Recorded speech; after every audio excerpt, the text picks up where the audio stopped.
اور افغانستان کی مذاکرات ہو سکتے ہیں تو ہمارے کیوں نہیں ہو سکتے؟ تو امریکہ اور افغانستان کی کوئی اسی طرح ہے سچ، وہ ایک اور ہسٹری ہے، اس پر اگر میں ساتھ لے لو اور شروع کرو لمبا چوڑا ہو جائے گا.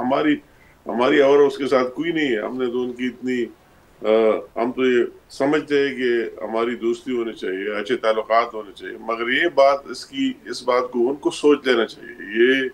یہ بال جو ہے ان کے ساتھ ہے، ان کے کورٹ میں ہے. ان کو یہ سوچنا چاہیے کہ کیوں ہماری سرزمین پاکستان کے خلاف استعمال ہو. ہمارے سرزمین سے تو کوئی نہیں جا رہا ہے کہ افغانستان میں دہشت گردی کر رہا ہے اور افغانیوں کے لیے مشکلات بڑھا رہا ہے. تو ہمارا سمپل کوشچن میں ان لوگوں سے جو اس کو ڈیفینڈ کر رہا ہے، ان کو بھی یہ ملک ہم سب کا ہے، ان کو بھی اس ون پوائنٹ پر سوچ لینا چاہیے کہ یہ چیز کس طرح رک جائے گی. ٹھیک. امیر مقام صاحب، اس وقت بیرسٹر سیف کی جانب سے یہ مطالبہ آیا ہے کہ جس وقت خیبر پختونخوا کی صورتحال ہے اور سب سے زیادہ دہشت گردی کا ان کو سامنا ہے، ایک ہارڈ ایریا اسے قرار دیا گیا ہے، ایسے میں کیوں نہ ان کی حکومت کو مذاکرات کا حصہ بنایا جائے، اور جب افغانستان سے بات کی جاتی ہے تو اس میں KPK کی بھی نمائندگی ہو؟ نہیں، مطلب یہ ایک سمپل مجھے کس سلسلے میں کہہ رہا ہے، بات یہ کہ یہ کسی دوسرے ملک کے ساتھ مذاکرات کرنا، جس طرح پہلے انہوں نے کہہ دیا، پہلے بھی انہوں نے مذاکرات کیے، دوبارہ بھی انہوں نے کہہ دیا کہ ہم خود مذاکرات کریں گے. تو یہ تو سب کی سمجھ سے بالاتر ہے کہ ایک فیڈریشن میں رہتے ہوئے ایک صوبہ کس طرح مذاکرات کر سکتے ہیں. یہ تو پارا نافذ کی ڈومین میں آتا ہے، وہی مذاکرات کر سکتے ہیں اور وہی اس کی امپلیمنٹیشن ہو سکتی ہے، وہی بارڈرز پر ہے. تو یہ بات مجھے سمجھ نہیں آ رہی. بقا یہ KP ہم تو یہ سمجھتے، ہم تو ان سے اس لیے یہ بات کرتے ہیں کہ اگر اسی دن اسمبلی میں نیشنل سیکیورٹی کی پارلیمانی کمیٹی کا اجلاس تھا تو آپ کو اس میں آنا چاہیے تھا، اپنا پوائنٹ آف ویو دینا چاہیے تھا. ہم تو آپ کو ہر وقت کہتے ہیں کہ آپ اپنی بات کرو. ایسا لگ رہا ہے کہ جب آپ یہ کہتے ہیں کہ خیبر پختونخوا ایک ہارڈ ایریا ہے اور وہاں پر دہشت گردی کا ہمیں سامنا ہے، ایسا لگ رہا ہے اس بات سے کہ وہ شاید یہ کہنا چاہ رہے ہیں کہ ہمیں، چونکہ ہم ان معاملات کو بہتر طور سے جانتے ہیں، تو ہمیں بھی اس میں انوالو کیا جانا چاہیے. جو نیشنل سیکیورٹی کا اجلاس ہوا اس میں تمام پارٹیز کو دعوت دی گئی، PTI اس میں اپنے تحفظات کی وجہ سے شریک نہیں ہوئی، لیکن جب آپ ایک جانب کسی بھی پارٹی کو نیشنل سیکیورٹی کے معاملے پر بیٹھنے کا کہتے ہیں اور ساتھ ہی یہ کہہ دیتے ہیں کہ اس پارٹی میں دہشت گرد موجود ہیں جو کہ ون آف دیئر ریزرویشن بھی ہے، تو پھر وہ آپ کے ساتھ کیسے بیٹھ پائیں گے؟ مطلب ہے میری یہ باتیں جو ان کے اسٹیٹمنٹ صاحب نے دیکھ لیے کس طرح اسٹیٹمنٹ دیے، اور پہلے یہ دیا کہ ہم اس لیے شریک نہیں ہوئے کہ اس میں یہ بات ہو رہی تھی کہ ان سے کس طرح نمٹ لیا جائے، تو ہمارے ایجنڈے میں شامل ہی نہیں ہے. آپ ان کی باتوں کا وہی مطلب لے رہے ہیں. بہت سمپل بات ہے کہ ہم اس میں اس لیے نہیں آئے کہ اس میں وہی کوئی آپریشن کی بات تو ہو ہی نہیں رہی تھی، مگر اس نے یہ میسج دیا کہ اس میں کوئی دہشت گرد ہو اور اس کے خلاف بات چیت ہو رہی، تو اس لیے ہم اس کا پارٹ نہیں بنے، حصہ نہیں بنے. تو بات جو ہے نا، اور اس کی چیف منسٹر صاحب کے لیے آپ بیان سن رہے کتنے ہزار وہی فلیگ کیپ میں بیٹھے، اتنے ہزار یہاں ہوئے، اتنے ہزار ادھر ہے. تو یہ سارے باتیں آپ دیکھ رہے ہیں. ہمیں یہ بھی کہ ہم سب نے یہ چیزیں فیس کی، تو یہ مجھے وہ بتا دے کہ ان کو کدھر مشکل آئی. وہ کس طرح دلیری سے کہتے ہیں کہ ہم دھرنے بھی دیں گے اور جلسے بھی کریں گے اور نکلے بھی اور کوئی بات نہیں ہوگی. تو یہ ساری چیزیں ایک دوسرے کے ساتھ جڑے ہوئے اور ایک دوسرے کے ساتھ لنک کے وہی ماضی کو دیکھتے ہوئے. مگر میں کہتا ہوں کہ ہم تو بہت زیادہ سفر ہوئے اور میں کہتا ہوں کہ ماضی اپنی جگہ، ماضی بھی ایک ریکارڈ کا حصہ ہونا چاہیے، مگر اس سٹیج پر ہمیں آگے سوچ لینا چاہیے. یہ ہمیں بتا دے کہ ان کے ساتھ کیا سلوشن ہے، کیا حل ہے. کہ وہ کہتا ہے کہ کسی کے خلاف کارروائی نہیں ہونی چاہیے اور کسی کے خلاف ہم کارروائی نہیں کریں گے. تو یہ سلوشن بتائے کہ یہ روز بروز جب ہم یہ کہتے ہیں امیر مقام صاحب، جب ہم یہ کہتے ہیں کہ اس وقت معاشی بتائے. ٹھیک امیر صاحب، جب ہم یہ کہتے ہیں کہ معاشی استحکام بہت ضروری ہے اور اسی بیچ میں آپ کا یہ بیان آتا ہے کہ دہشت گردی کے خاتمے کے لیے پختونخوا حکومت سے نجات شرط ہے، ایک نئی حکومت کا قیام، ہم یہ تو کہتے ہیں کہ وفاق میں اسٹیبلٹی کے لیے یہی حکومت رہے، لیکن پھر آپ یہ بات بھی کر رہے ہیں کہ خیبر پختونخوا میں یہ حکومت نہیں ہونی چاہیے، تو پھر وہاں پر معاشی اسٹیبلٹی کیسے آئے گی؟ اور اگر وہاں نہیں ہوگی تو اوورآل سنیں نا، میرے کہنے میں تو ان کی وہی جو ان کی بیانات ہے، جو ان کی پرفارمنس ہے، جو ان کی کارکردگی ہے، اس کو سامنے دیکھتے ہوئے اگر آپ کسی کی حوصلہ افزائی کے لیے، انکریجمنٹ کے لیے اس طرح اسٹیٹمنٹ دے رہے، اس طرح بیانات دے رہے، تو پھر کیا ہوگا؟ تو اس کے خلاف آپ کس طرح کام کریں گے؟ مطلب یہ ہے کہ ان کی وہی سٹانس، وہ بھی دو ٹوک ہونے چاہیے، جس طرح میں نے بات کی. اس میں کوئی میں نے زیادہ بات کی کہ اگر افغانستان سے ہمیں بات کرنا ہے، میرے ساتھ اس کا یا سفیر ملتا ہے افغانی کی ایشو میں اس وزارت کو دیکھ رہا ہوں. کئی دفعہ جب میرے پاس آ جائے، میں سب سے پہلے یہ کہتا ہوں اس کو کہ آپ کی سرزمین پاکستان کے خلاف استعمال نہیں ہونی چاہیے. آپ کو سب سے پہلے اسی پر سوچ لینا چاہیے کہ کیوں وہی سے دہشت گردی ہو رہی، کیوں وہی سے لوگ آ رہے ہیں اور یہ ہم روز بروز شہادتیں ہو رہے ہیں اور پوری زندگی کو مفلوج بنائے ہوا ہے. تو ان کو بینگ اے پاکستانی، ان کو وہی بھی اسی ٹائپ کی بات تو کر لینا چاہیے نا. وہ تو کہہ رہے ہیں اس کی. میں اس دن ایک تقریر سن رہا تھا، مجھے حیرت ہوئی کہ یہ جو ٹی ڈی پی والے اس طرح نہیں ہے، اور وہی جو سندھ میں ہے اور فلاں میں ہے اور ڈھاکو ہے فلاں، تو اس کی طرح اس طرح ہونا چاہیے، اس طرح ہونا چاہیے. تو آپ کو یہ اس بات میں کوئی مشکل تو ہے نہیں. اگر وہ اتنی آسان بات نہیں کر سکتے تو پھر اس سے آپ کیا توقع رکھیں گے آگے؟ ٹھیک، ایک ہارڈ ایریا ہے اور یہاں پر دہشت گردی کا ہمیں سامنا ہے.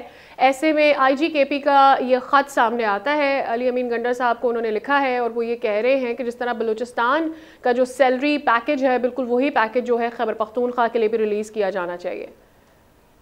بالکل، میں کہتا ہوں کہ ہماری پولیس کی جس طرح لڑ رہا ہے اور جس طرح ان کو مشکلات کا سامنا ہے، تو بالکل ہماری ٹاپ پرائرٹی. یہ تو میں نے وہی اسی دن چیف منسٹر کا بیان سنا کہ ہمارے ساتھ 80 ارب سے زیادہ کوئی فگر بتایا کہ ہمارے ساتھ سرپلس پڑے ہوئے ہیں. تو مجھ سے کسی نے کہا کہ وہ تو کہتا ہے کہ کسی صوبے میں سرپلس پیسے نہیں ہمارے ساتھ ہے. میں نے کہا وہ کسی پر لگا ہی نہیں رہے. اگر اس کو لگانا تھا تو وہی اپنے پولیس کو، سی ٹی ڈی کو، اس کو مضبوط کرا لینا چاہیے تھا. ان کے پیکیجز زیادہ کر لینے چاہیے، ان کو اسلحہ اور جدید چیزیں، گاڑی اور سب کچھ دینے چاہیے تھے. یہی چیزیں تو وہی تو ان کی ترجیحات میں نہیں. کیوں اس کے ساتھ سرپلس نہیں ہوگا؟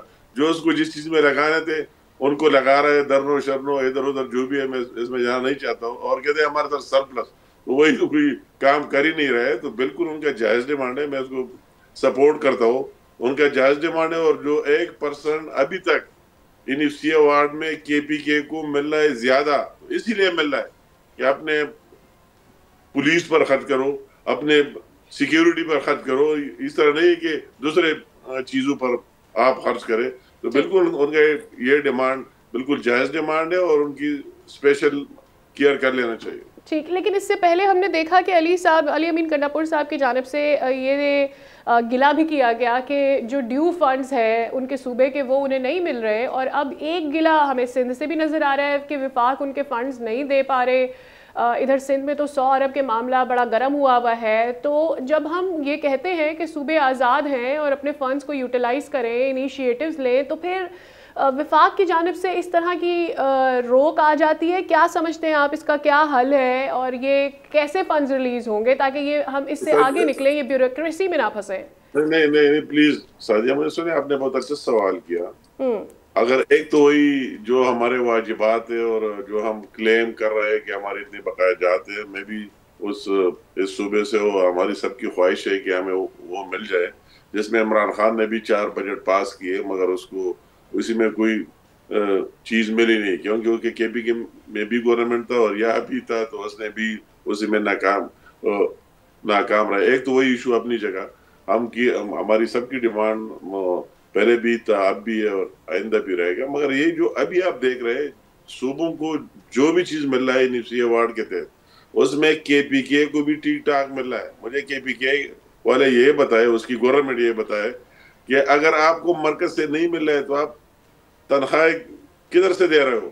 ہمیں اپنا ریسورسز اور وسائل پر بتائے کہ آپ کو مل ہی نہیں رہے، تو یہ آپ کہاں سے لا رہے ہیں؟ یہ جو آپ کہتے ہیں کہ ہمارے ساتھ 80 ارب ویسے پڑے ہوئے سرپلس، تو یہ آپ نے خود کوئی جنریٹ کیے ہوئے کہ وہی مرکز سے مل رہے ہیں. تو ایسا جس طرح بات نہیں ہے. جو ان کا شیئر ہے، ڈیو شیئر ہے، ان کا حق ہے، بالکل وہی باقاعدگی سے 3 مہینے بعد، 1 ماہ بعد ان کو ملتے رہے. یہ نہیں کہ دوسرے صوبوں کو کوئی زیادہ دے رہے اور کے پی کے کو کم دے رہے. سچ کوئی بات نہیں. جس کا جتنا شیئر ہے وہی ان کو مل رہا ہے, اور KPK کو 1% زیادہ بھی مل رہا ہے دہشت گردی کی مد میں. ٹھیک ہے امیر صاحب, چونکہ آپ کا اپنا تعلق مالکنڈ سوات ریجن سے ہے, میں ذرا جاننا چاہی تھی کہ جو کلام والی سڑک ہے یہ بڑے عرصے سے خراب ہے. کلام سوات سڑک کے لیے کیا کوئی اقدامات اٹھائے جا رہے ہیں؟ ہم نے پچھلے 3-4-5 سالوں میں یہ اعادہ کیا تھا کہ ہم ٹورزم کو مزید بڑھائیں گے, تو یہ میرے 2 آپ سے سوالات ہیں کہ اس کے لیے کیا کیا جائے, اور یہ جو سڑکیں ہیں ان کو مزید لوگوں کے لیے ایکسیسیبل بنایا جا سکے, اس کے لیے کیا اقدام ہو رہا ہے؟ یہ بالکل آپ نے ایک اچھا سوال کیا, اور یہ حقائق فیکٹس ہے کہ 2016 میں جب پرائم منسٹر نواز شریف صاحب کے سوات آئے, اور میں نے اس میں کوئی اگر غلط بیانی کی تو کوئی اس پر اعتراض کر سکتے ہیں, اس نے وہی چک درہ سے لے کر کالام تک ایکسپریس وے کا اعلان کیا, ان کے لیے فنڈ بھی مختص کیے, ان کی سروی فیزیبلٹی بھی ہوئی, اور اچانک 2018 میں حکومت چینج ہوئی, PTI کی گورنمنٹ آئی, اور انہوں نے وہی منسٹری بھی مراد سعید نام ہے ایک بندہ, اس کو دے دی سڑکوں والی کمیونیکیشن کی منسٹری.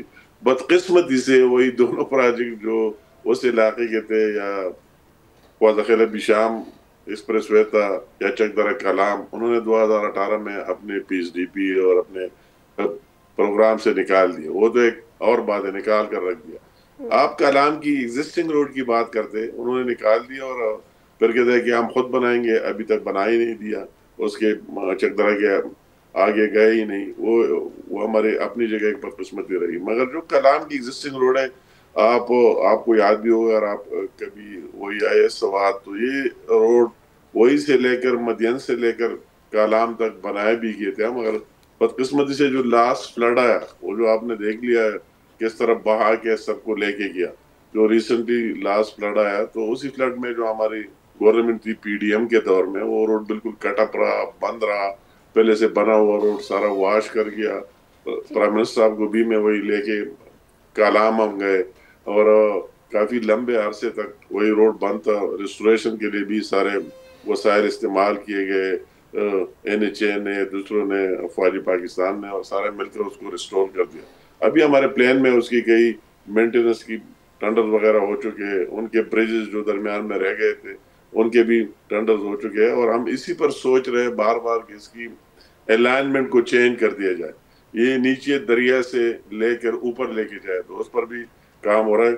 ہماری خواہش ہو کہ اس کے اوپر لے کے جائے کہ پاریو اور یہ سیلاب سے محفوظ رہے.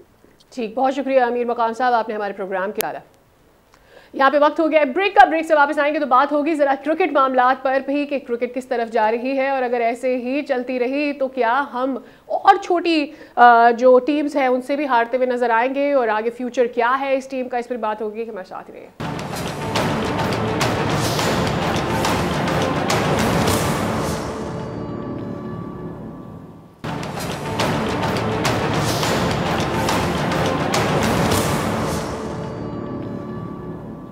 Welcome back. تو بات کر لیتے ہیں ذرا کرکٹ پر بھی. ہماری حالیہ سیریز T20 5 میچز کی سیریز جو کہ نیوزی لینڈ نے جیت لی ہے. ہم نے کچھ چینجز کیے تھے, نوجوانوں کو موقع دیا تھا. تیسرا میچ ہم جیتنے میں کامیاب ہوئے, اور ایسا لگا کہ بس یہیں سے ہماری جیت کا تسلسل جو شروع ہوا ہے اب شاید وہ ختم نہیں ہوگا. اور اس کے بعد جو تعریفوں کے پل باندھے گئے پاکستانی ٹیم کے, اس سے لگ ایسا رہا تھا کہ یہی وہ ڈریم کمبینیشن ہے شاید جس کی پاکستان کو تلاش تھی.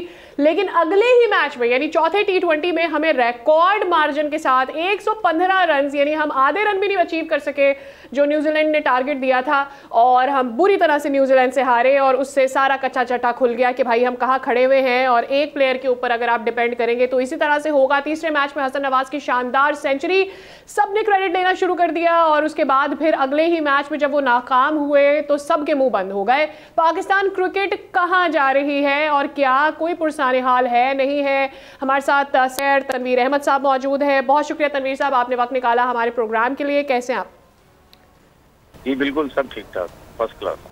پاکستان کی کرکٹ کیسی ہے یہ بھی بتا دیں. حسن نواز نے سینچری بنائی تھی تو سب نے بڑا شور مچانا شروع کر دیا تھا. ان کے جو کوچ رہے ہیں ان کی جانب سے کریڈٹ لینے کی پتہ نہیں کوشش کی گئی تھی, یا شاید وہ ویسی اپریسیشن کی بات کر رہے تھے کہ میں نے ٹرین کیا, اور یہ ساری باتیں بھی ہوئی. پھر ایک دم سے ہی ہماری بیٹنگ لائن اگلے میچ میں فلاپ ہو جاتی ہے. تو یہ کیا چکر ہے, یہ مسئلہ کیا ہے؟ دیکھیں سب سے پہلی بات یہ ہے، میں نے تو کوچ کی ان کی بات سنی نہیں. اگر ان کے کوچ نے یہ بات بولی ہوئی ہے تو ان کے کوچ کو بولو کہ یہ ٹرین کیا ہے آپ نے، بلہ کدھر، منہ کدھر، باڈی کدھر، مطلب کدھر جا رہی ہے. اس کا مطلب دیکھیں بات پتہ کیا ہے، بات یہ ہے کہ ہمارے لوگ جو ہے نا یہ چھوٹی چھوٹی خوشیاں بس دیکھنے کے چکر میں رہتے ہیں، کیونکہ ویسے تو خوشی ملتی نہیں ہے لوگوں کو. ایک آدھ غلطی سے تکے میں میچ جیت جاتے ہیں، پرفارمنس کسی کی ہو جاتی ہے، وہ سمجھتے ہیں پتہ نہیں ہماری کرکٹ بس آسمانوں تک چلی گئی ہے. ایسے نہیں ہوتی بھائی. دوسری ٹیمیں بیوقوف نہیں ہیں، سالوں سال محنتیں کرتی ہیں، پلیئرز بناتی ہیں، میرٹ لے کے آتی ہیں، ہر چیز میں میرٹ ہوتی ہے. سلیکشن کمیٹی میں میرٹ ہوتی ہے، بورڈ میں میرٹ ہوتی ہے، پھر کپتان میں میرٹ ہوتی ہے، ٹیم میں میرٹ ہوتی ہے، کوچنگ سٹاف میں میرٹ ہوتی ہے، تب جا کے ٹیمیں ورلڈ کپ جیتتی ہیں. تب جا کے اتنی محنتوں کے وجہ سے نہیں کہ اب حسن نواز جیسا اور عبد الصمد جیسا لڑکا پاکستان ٹیم میں آ جائے جس نے پی ایس ایل کب کھیلی نہیں، پرفارمنسز ہے نہیں، وہ ایک مطلب یعنی فارغ سا ٹورنامنٹ وہ T20 کا کروا کے اس میں ایک آدھ میچ میں پرفارمنس دے کے ان کو پاکستان ٹیم میں لے کے آ گئے. ٹھیک ہے، رن ہو گئے، اس سے ہو گئے رن. اب اس نے جو حسن نواز نے 100 رن بھی کیے، اس 100 رنز کے اندر بھی آپ دیکھ لیں کتنی دفعہ وہ ایسے شاٹیں مار رہا تھا ایسے لگتا ہے اس کو کھیلنا ہی نہیں آتا. جو پلیئر 50-60 رن کر لینا اس کے بعد اتنا کانفیڈنس ہوتا اس کو، وہ اس کو جو بھی بال کرو جیسا بھی کرو اس کو پتا چلتا کہ ہاں یار اس کے اندر ٹیلنٹ ہے. اس کے بعد کل کے میچ میں کیا ہوا، آپ نے تو پچھلے میچ میں 100 کیے تھے. جو پلیئر 100 کرتا ہے وہ اگلے میچ میں اس طریقے سے بیٹنگ کرتا ہے جس طرح اس نے بیٹنگ کی ہے. سیم کے اوپر بڑی بات کر رہے ہیں کہ جی سیم تھا اور اس کی وجہ سے پاکستانی بیٹرز کو مشکل ہوئی، تو وہ مجھے سمجھ میں نہیں آیا how were they able to give us a target of over 200 انہوں نے ہمیں ٹارگیٹ دیا. اور پھر یہ فیصلہ کہ ہمیں پہلے چوتھے میچ میں، یعنی ایک میچ آپ نے جیت لیا تھا، ہمیں اگلے میچ میں کیا پہلے بیٹ کی طرف جانا چاہیے تھا؟ ہم نے کیوں پہلے بال چوز کیا؟ کیا ہمیں کنڈیشنز پتہ نہیں تھی؟ ماجرا کیا تھا؟ اور اگر نہیں تھا تو بھائی جو تمام تر ٹیم کے ساتھ باقی لوگ گئے ہوئے ہیں وہ کیا کر رہے ہوتے ہیں؟ کیا کوئی ریڈ نہیں کر رہا ہوتا سچویشن کو؟ اور دیکھیں باقی تو سب گھومنے پھرنے گئے نا. آپ کو یاد ہے نا ہم نے شو میں بیٹھ کے بات کی تھی، یہ تو جتنے بھی کرکٹر ہیں ہمارے کوچنگ سٹاف میں یہ تو صرف پاکستان ٹیم چاہتے ہیں نا، یہ تو گھومنا پھرنا چاہتے ہیں، ان کے تو مزے لگے ہوئے، ان کو پیسے لگے ہوئے ہیں. جہاں نیچے کام کرنا ہو تو وہاں تک کام تھوڑی کرنا ہے. یہاں آ کے بس 2-4 شارٹیز دکھا کے بتا ویڈیوز بنا کے کہتے ہیں جی او جی بڑا ہم کام کر رہے ہیں. بھائی اوپر کوئی کام نہیں ہوتا ہے، نیچے کام ہوتا ہے، اوپر دکانیں لگی ہوئی سب کی وہ پیسہ کما رہے ہیں. دوسری بات یہ ہمارا کپتان کہتا ہے کہ جی دوسری اننگ میں ان کا بال سوئنگ ہو رہا تھا. بھائی بات سیدھی یہ آپ کے بالر فارغ ہو چکے ہیں، شاہین افریدی صاحب سے بالنگ ہی نہیں کی جاتی، ہر بال آگے، اس کا پیس بھی کم ہو گیا، اس کا سوئنگ بھی کم ہو گیا. حارث روف واحد بالر تھا جس نے آخری 2 میچز میں اچھی بالنگ کی ہے. آپ کے اسپنر فارغ کس طرح چھکے کھا رہے، 2-2 3-3 چھکے کے اوور میں کھا رہے. چاہے فرار کی بات کروں، چاہے میں شاداب کی بات کروں، چاہے میں شاہین افریدی کی بات کروں، عباس افریدی نے بھی مار کھائی. تو بھائی آپ کے بولرز رنز اتنے دے رہے، 10 اوور میں 134 رن دے دیے. یہ تو شکر کرے فن الن آؤٹ ہو گئے 50 کے بعد، ورنہ یہ تو 270 رن لگے ہوتے. اس کے بعد بات یہ ہے کہ جس میچ میں آپ نے لاسٹ میچ میں 205 رن کا ٹارگٹ چیز کیا، ایک تو وہ گراؤنڈ بہت چھوٹا تھا. ہمارے بیٹسمینوں نے کیا عقل مندی کی، وہ پیچھے بال کرتے رہے، بلہ رکھتے رہے، تھرڈ مین پہ چھکے یہ چوکے ہوتے رہے، کیونکہ ان کو پل ہک تو مارنا آتا ہی نہیں پیچھے کی بال پہ. ٹھیک ہے، چھوٹا گراؤنڈ تھا، اس کا یہ ایڈوانٹیج اٹھاتے گئے. کل کے میچ میں ہوا بھی چل رہی تھی گراؤنڈ میں، سوئنگ بھی ہو رہا تھا. ہک والے بلے بازوں کو تو آپ گھر پہ بٹھایا ہوا تھا، آپ ان کو ساتھ لے کر نہیں گئے تھے. یہ جو نئی ٹیم لے کر جانے کا فیصلہ تھا اس کے پیچھے کی کیا عقل مندی تھی، کیا سوچ بچار تھا؟ کچھ آپ کو سمجھ آیا ہے کہ what were we thinking through کہ ہم نے یہ ینگ ٹیم لے کے جانا؟ بات پتہ کیا ہے، یہ صرف یہ وہ لوگ باتیں کریں گے جو بابر اعظم اور رضوان سے خار کھاتے ہیں. ٹھیک ہے نا، میں بار بار مجھے لوگ بولتے ہیں آپ بابر رضوان کی کیوں بات کرتے ہیں، میں ساری زندگی بابر رضوان کی بات کروں گا، کیونکہ بابر رضوان کو پری پلان ان کے اگینسٹ لوگ لگے ہوئے، اسپیشلی ہمارے وہ جو میں کرکٹرز کے لیے بات کرتا ہوں نا، جس قسم کے کرکٹر یوٹیوب چینل پہ بیٹھ کے ٹی وی بیٹھ کے بابر رضوان کی بات کرتے ہیں. اب آپ نے دیکھا وہ کیا باتیں شروع کر دی جب نئے لڑکے ٹیم میں آئے. اوہو شکر ہے یار سلیکٹرز کو عقل آئی، سلیکٹرز کو سمجھ آئی. یہ وہی لوگوں کی بات کر رہا ہوں جو بابر رضوان کے اگینسٹ تھے. ٹھیک ہے نا بھائی، بڑا کام کیا سلیکٹرز نے، نئے لڑکے لے کے آ گئے. اب یہی لڑکے وہاں فلوپ ہو رہے تو کیا باتیں کر رہے ہیں، ان کو سنے جا کے. دوغلے لوگوں کو کرکٹ کی طرح جو رنگ بدلتے ان کو سنے جا کے. اب کیا بول رہے ہیں پتہ ہے، یہ ٹیم اسی لیے جان بوجھ کے سلیکٹ کی تھی، ایسی ٹیم کہ بابر اور رضوان کی واپسی ہو جائے. بھائی اب تو بابر اعظم کچھ بھی نہیں ہے، نہ کپتان ہے نہ کچھ ہے. پہلے تو بولتے تھے نا بھائی سلیکٹر ہاتھ میں، سب کچھ ہاتھ میں، سلیکشن کمیٹی اس کے ہاتھ میں، پلیئر ہاتھ میں، شاداب اس کا دوست. اب تو بابر بھی نہیں ہے، اب شاداب کیسے آ گیا؟ اب شاداب سارے میچ کیسے کھیل رہا ہے؟ جب شاداب مار کھاتا تو اس ٹائم کہتے تھے بابر اس کو ہٹاتا نہیں، ہر میچ کھلائی جا رہا ہے. اب کیا کر رہا ہے؟ تو بھائی بات سیدھی یہ ہے کہ آپ کے پاس ٹیلنٹ اس لیول کا نہیں ہے. صحیح ٹیلنٹ بولتے ہیں سائم ایوب کو, اس کو کہتے ہیں ٹیلنٹ. اس نے آتے ہی پرفارمنس کرنا شروع کر دی تینوں فارمیٹ میں, اس کو کہتے ہیں ٹیلنٹ. یہ ٹیلنٹ ایسا نہیں عبد الصمد جیسا جس کا 1.50 بھی نہیں ہے, وہ آگے پاکستان ٹیم میں. بھائی پوچھنے والا کون ہے ان کو؟ کہاں ہے پاکستان کرکٹ بورڈ کا چیئرمین؟ کیسے آتے ہیں یہ لوگ لڑکے؟ کچھ دن پہلے ایک پریسر کی ہے, شاید تنویر صاحب آپ نے بھی وہ پریسر سنی ہوگی, کہہ رہے ہیں کہ اسکول لیول اور کالج لیول پر جا کے کرکٹرز کو ڈھونڈنے کا کام شروع کرنے والی ہے پی سی بی. دیکھیں بات سنیں بھائی, یہ زندگی بھر لگے رہے کچھ نہیں ہوگا, جو مرضی کر لیں کچھ بھی نہیں ہوگا, کیونکہ میرٹ کا سسٹم اس ملک کے اندر ہے ہی نہیں. دوسری بات یہ کہ آپ اسکول سٹارٹ کریں, کچھ بھی سٹارٹ کریں, آپ نے جب تک کلب کرکٹ سٹارٹ نہیں کرنی نا, آپ کی کرکٹ کچھ بھی نہیں ہو سکتی, ٹھیک ہے نا. اس کے بعد دیکھیں بات یہ ہے کہ اب جو ہے نا, اب ہماری کرکٹ میں میرٹ کا سسٹم بالکل ختم ہو چکا ہے, بالکل ختم ہو چکا ہے. کیا مطلب لوگوں کو نظر نہیں آ رہا؟ ایک ہی شہر کے لوگ آ رہے ہیں, صرف ایک ہی شہر کے لوگوں کو نوکریاں مل رہی ہیں, نظر نہیں آ رہا لوگوں کو. کہاں سے میرٹ ہے؟ پہلے اس کام میں تو میرٹ لے کے آؤ, ہر جگہ کے لوگ تو لے کے آؤ بورڈ کے اندر. ایک ہی جگہ کے ایک ہی شہر کے تو لڑکے لوگ آ رہے ہیں بورڈ کے اندر, تو کیسے میرٹ کی آپ بات کرتے ہیں؟ اور جو لے کر آ رہے ہیں لوگ, ان کو کرکٹ سینس ہے؟ دیکھیں بات یہ ہے کہ اب مطلب اگر آپ یہ مجھ سے پوچھ رہی ہیں کہ جنہوں نے کرکٹ کھیلی ہے ان کو ہی بورڈ میں آنا چاہیے, جنہوں نے نہیں کرکٹ کھیلی ان کو بورڈ میں نہیں آنا چاہیے, نہیں آنا چاہیے, بات یہ نہیں ہے. بات یہ ہے کہ بھائی ایک کرکٹ بورڈ ہے, اس کرکٹ بورڈ کے اندر یا نیچے جو مطلب یہ کوچنگ سٹاف ہوتا ہے, لوگ ہوتے ہیں, وہ پورے پاکستان سے لا کے لگائے جاتے ہیں. مطلب اور کوچز تو لگے ہوئے ہیں, لیکن مین عہدے دیکھیں نا آپ, سارے مین عہدے کہاں کے لوگ ہیں, کس شہر کے لوگ ہیں مین عہدوں پہ جو لگے ہوئے ہیں؟ ایڈمنسٹریٹو لوگ جن کی بات کریں آپ, دیکھیں آپ دیکھ لیں, آپ سلیکٹر دیکھ لیں, آپ کوچز دیکھ لیں, آپ آگے پیچھے بڑے بڑے عہدوں میں دیکھیں تو صحیح نا, کہاں کے لگے ہوئے سارے, تو کیسے چیزیں ٹھیک ہوں گی یہ؟ ٹھیک ہے, بہت شکریہ تنویر احمد صاحب, آپ نے وقت نکالا ہمارے پروگرام. ہم جاننا چاہ رہے تھے کہ آخر توڑ کیا ہے اس مسئلے کا, روٹ سے کس طرح سے اس مسئلے کو پکڑا جائے. اور معاملہ کچھ اس طرح سے تنویر صاحب جو بات کریں, سمجھ یوں آتا ہے کہ جب تک کہ آپ اپنی مینجمنٹ کو میرٹ پر نہیں لے کر آئیں گے جو کہ پوری کرکٹ کے اس آرڈر کو سمجھتے ہوں, تب تک یہ معاملات ٹھیک نہیں ہوں گے. اور ایسے ہی آپ کو پلیئرز بھی میرٹ پر ہی چننے ہوں گے, اور آپ کو کلب کرکٹ کو ریوائیو کرنے کی ضرورت ہے. وقت بریک کا, ہمارے ساتھ ہی رہے.